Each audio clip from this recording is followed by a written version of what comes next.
Okay, here we go. Here we go. Just to remind everybody, here are the rules, which have just been slightly modified. We're already beginning the improv portion. So, I am going to first off draw a name, a title, and a situation. And that's going to give us the basic framework that everybody will work with. I'm sure it's going to go off the rails very quickly, though. Then we're going to combine all of these into the very sexy corporate-sponsored Diet Coke box. Awesome. And mix them up. And, very good. And as we go down the line, each author will have 30 seconds to add to the story, okay? First, they will draw at random something from the box, from the magic box, and whatever it is, they will incorporate that into the story. Now, we're going to be pretty loose with that. If it's a name of somebody, then that's pretty easy to incorporate in.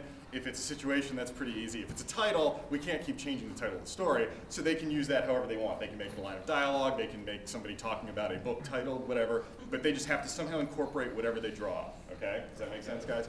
They get 30 seconds, Jack's going to call time, move to the next person, they draw something, they're going to each announce whatever it is they pulled out so we know they're not cheating.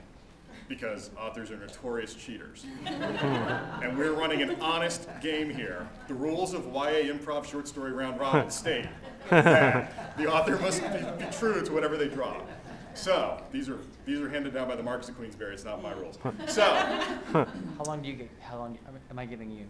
Don't give me 30. I'm just going to draw and tell, and then we're going to start with play and work our way down. All right. Yeah, I'm going to jump in line. Don't worry. It's his concept. All right. So now we're going to begin. So wait. Why is situation? Why is situation? The situation is going under the knife. Going under the knife. The title. I swear to God, Szechwan Panda. You've got the beginning, so actually you don't have to incorporate everything. And this character, man, you people hate us. Princess Papaya. All right.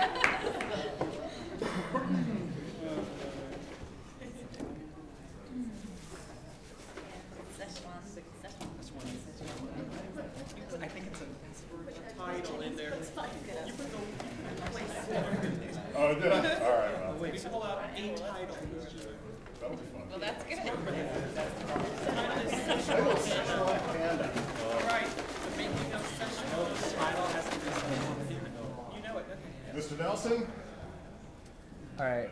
Just Hold on. okay. So I'm just gonna say go. No, he'll read it out, then say go. Okay, can't decide what girl to ask to the winter dance, has to pick from 7 girls he thinks he likes. This sounds like alloy. Go. Okay, William, after eating too much at the Szechwan Panda, and after some plastic surgery at the night, he really likes Claire. But she, for some reason, wants him to pick from her 7 friends.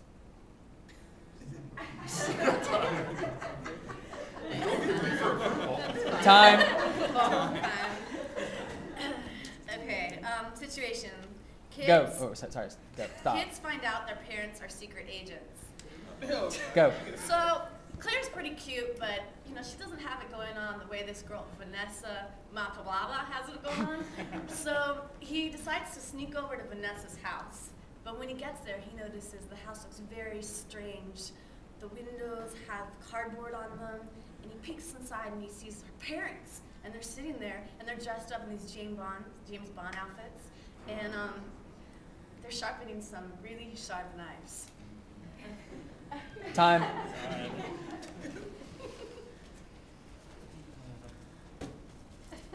Character.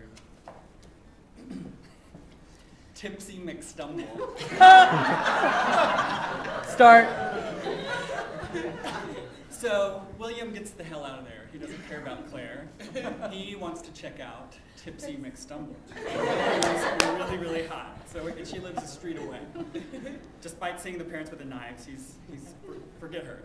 Her parents might kill him. So Tipsy McStumble is this really tall, voluptuous brunette woman.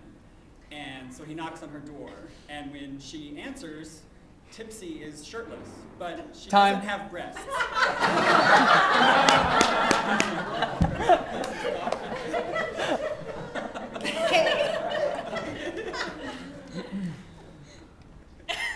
Hey, that works well. Character, drag queen, crime fighter. Oh. Go. So William, of course, is alarmed by both her nudity and her lack of bosoms, and so he's shocked because there's been all this background with the parents and the knives, and now this drag queen, and he asks her, "What's up?" And she says, "Oh, I'm so glad you're here because I need Time. some help building a crime-fighting team."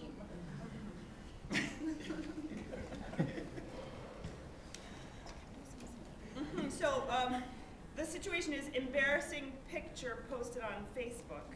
Oh. Go. Okay, so she needs some help. I need some help building a crime-fighting team. So William is like, he's like, dude, this is my lifelong dream, and I don't even, my whole intent really in going to the dance was to bust the spy ring that I know is operating out of the school. So you and we are gonna like put this together. And she's like, great, come in because I have this camera set up in the back, and I need you to hang on one second. She puts William down in this chair, big soft wing chair, and there's Time. a camera. I was getting there. It's getting good. The boat leaves at noon. Start. So William sits down in the wing chair, and Tipsy is sort of stumbling all over the room looking for her shirt. And she says, "What time is it?" And William says, "I don't know, it's like 8:30. And she goes, "Oh, good. Okay, we have 14, 15, she can't count. She doesn't count very well. We have like 16 hours until the boat leaves." And he says, "What boat?" And she says, "Well, that's the thing you don't know about. There is this transgender, transsexual, transvestite, drag queen." Time.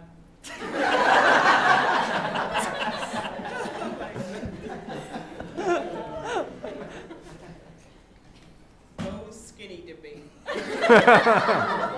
Start. This transsexual, transgender boat that is going to Hawaii, and we are going to get on the boat. But before we get on the boat, we still have a little time to go skinny dipping out in the back, into the neighbor's pool. So William and Tipsy, they sneak over the fence, and they jump over and they get into the neighbor's pool area. And just as they're about to take off their clothes, Time.